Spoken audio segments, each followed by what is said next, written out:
ว้ายสวย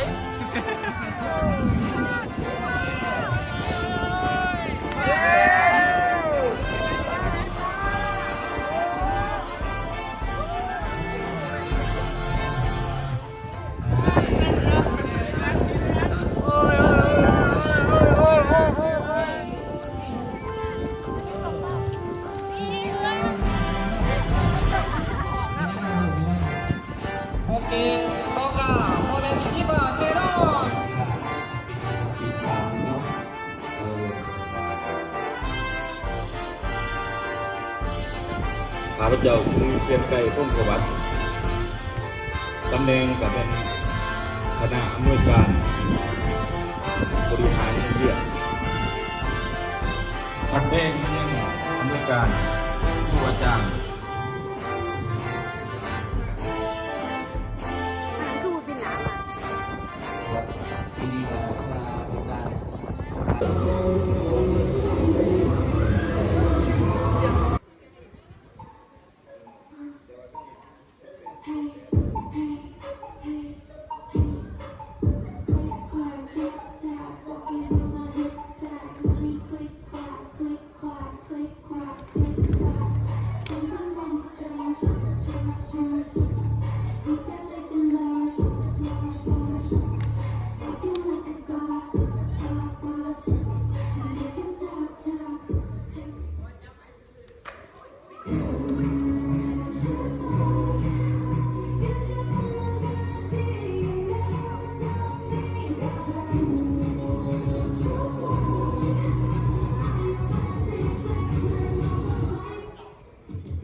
ส่งเสียงดั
เส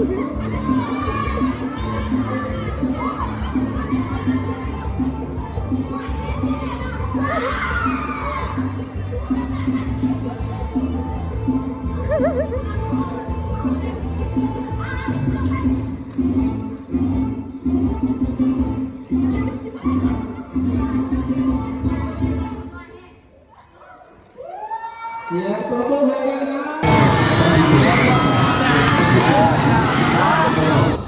ในภาคการนี้ก็มีไว้ทุกครั้งเตรียมไว้ให้ผู้ที่ชนะอยู่แล้วสำหรับผู้ที่ชนะก็ต้องน้อยใจเนาะบ่น้อยใจยังได้ตั้งใจซึ่งนี่มันซึ่งสุดท้ายซึ่งตัดสินมีเท่าไรใส่ให้เบิร์ดให้กองเชียร์เป็นนักกีฬาสำคัญเป็นเสียงกองเชียร์เขากองเชียร์เสียงเชียร์เป็นสำคัญที่สุดมีเท่าไรใส่ให้เบิร์ดตั้งใจทั้งยิงทั้งใส่เอาสู้สู้สีฟ้า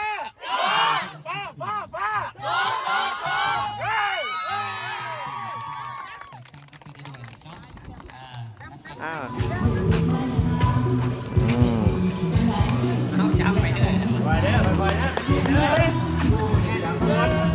ครับ เปิดเพลงเด้อขอแจกก่อนก็ฟังเพราะว่าได้แต่การเล่นทางเส้นได้มาที่ไหนอยู่มาที่สายเราก็ติดเกมแล้วเนาะเขาออกจากกันอย่างเป็นอย่างนี้นั่งกรรมการต้องที่เกี่ยวกับเป็นที่เกี่ยวกับเรื่องแบบที่แดงเนาะมาจากกีฬาบางทีได้ในที่เปียโนนั่นเองอันนี้แปดคนแรกในสนามจะดูดเยอะเนาะ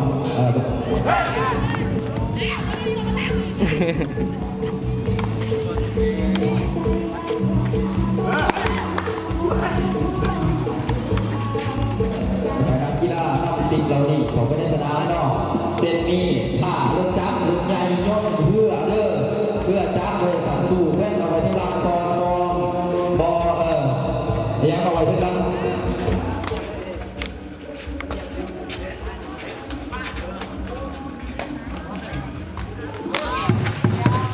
ทุกเลี้ยงเอาไว้เลย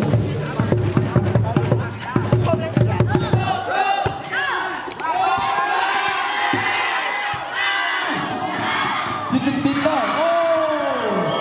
สิบแปดเท่า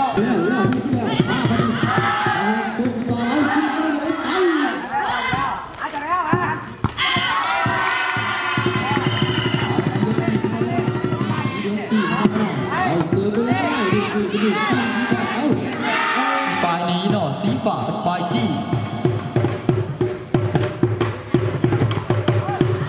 เอากลับไปแล้ว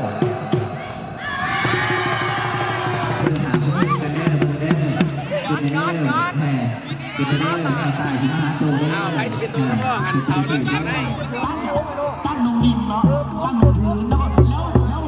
ตีเนาะเสียง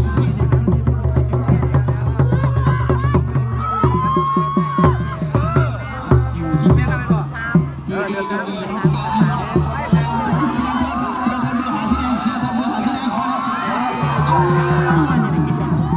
สีเหลืองมาแล้วขาเบิ้งวันที่ได้เฉยเอาที่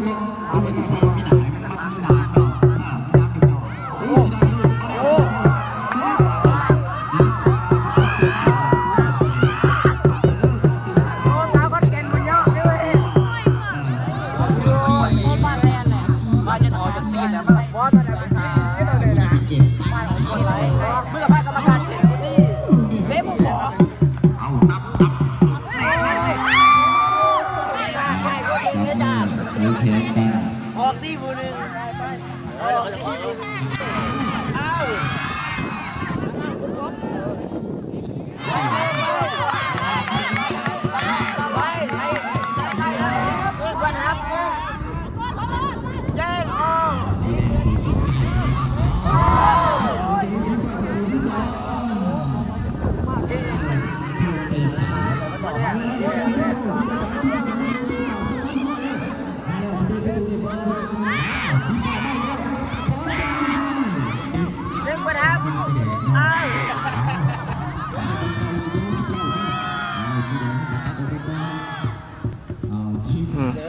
ขอได้บุกคิว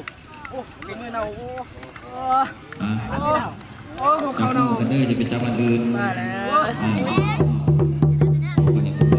ที่10หมอ2ลูกนี้เดียวเด้อบ่มีหยังเป็นการเล่นของทีมสีฟ้าอยู่เอาสีฟ้ามันจะได้เข้าสีฟ้าขึ้นมาได้บ่สีฟ้าขึ้นมาได้บ่สีฟ้าขึ้นมาแล้ว2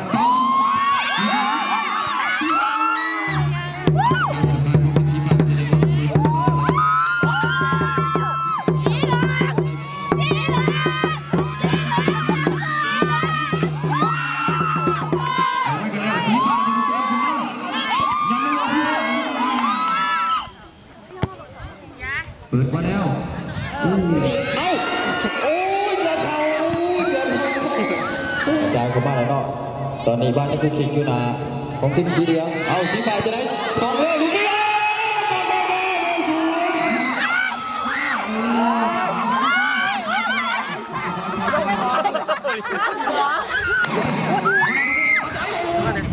จอดห่องนะจอดห่องนะจอดถูกบ้านของเรา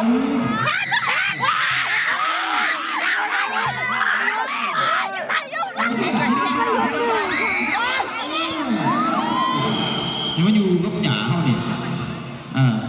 ไปมาแล้วเอา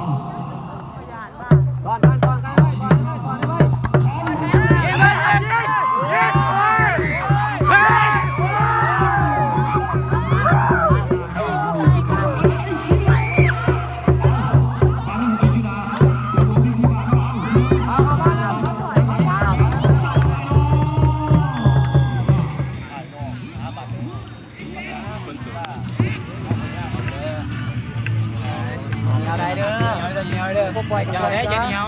ปล่อยอย่าเหนียวไรเต็มที่ได้มาได้เต็มที่เอาเนี่ย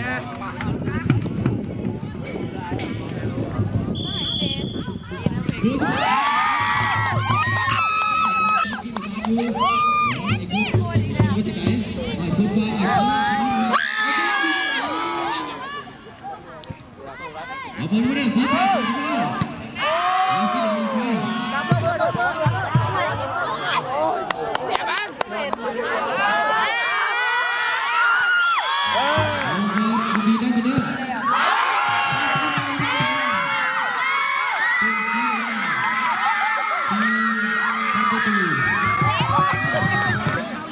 ซับเลย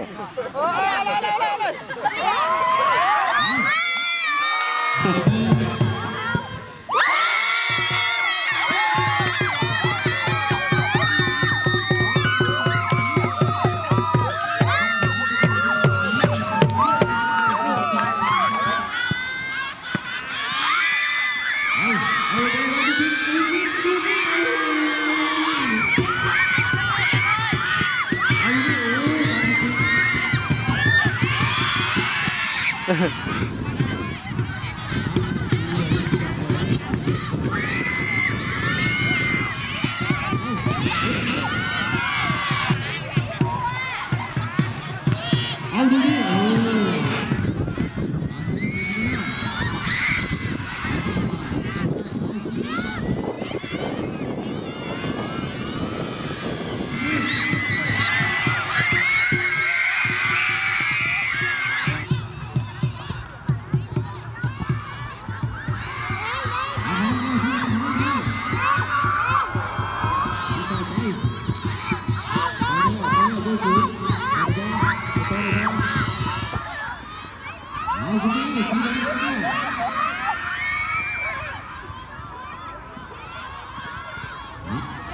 ีแดงคืออะไรเอาเป็นเสื้อชนะแล้วสีแดงเนาะทีมใส่ชนะได้ทั่วสกอร์2-1โย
อย่าทำ